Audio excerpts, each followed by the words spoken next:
Chaque groupe va travailler une lettre. Vous allez faire écouter activement et sans jugement. Vous réconforter et informer, encourager à aller vers les professionnels et renseigner sur d'autres ressources disponibles. Okay. La médiathèque de Bitche a accueilli jeudi et vendredi une formation de premiers secours en santé mentale. Organisée par la communauté de communes du Pays de Bitche et financée par l'ARS, c'est la 2e édition de cette formation. Les 16 personnes ont participé à la formation pour plusieurs raisons. Sur le plan professionnel, on est amené à travailler avec des personnes vulnérables. Et du coup, avoir comme ça des plus sur l'accompagnement, notamment à la santé mentale, c'est toujours enrichissant, quoi. Et être sensible à cette question du prendre soin de l'autre me tient à cœur. En fait, dans mon métier, je suis amenée à accompagner des personnes avec des maladies psychiques qui sont sous traitement stabilisé, mais c'est aussi pour avoir des outils pour détecter d'éventuels changements de comportement et savoir ce qu'il faut faire dans ces cas-là. Je suis un ancien pompier qui a fait 45 ans de sapeur-pompier volontaire.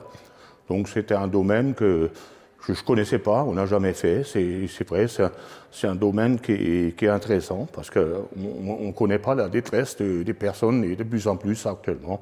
On parle beaucoup de suicide, de dépression. Alors, parce que le sujet m'a attiré, étant donné qu'à côté je suis dans le bien-être et souvent lors de formations ou d'ateliers et tout, on se rend compte que beaucoup de gens ont des blessures intérieurement et qui causent des traumas qui restent dans la personne.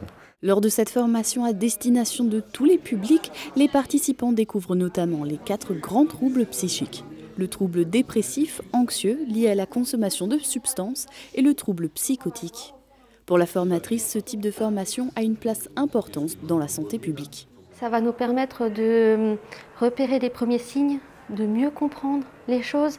Donc, par la compréhension, on va lutter sur la stigmatisation, on va lutter sur les préjugés, sur les a priori, donc sur l'image que la population peut avoir des troubles psychiques, sur la façon dont on peut se comporter avec les personnes.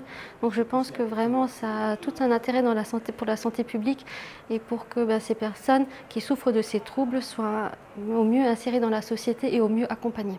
À l'issue de ces 2 jours, une certification a été remise aux participants suite au remplissage d'un questionnaire.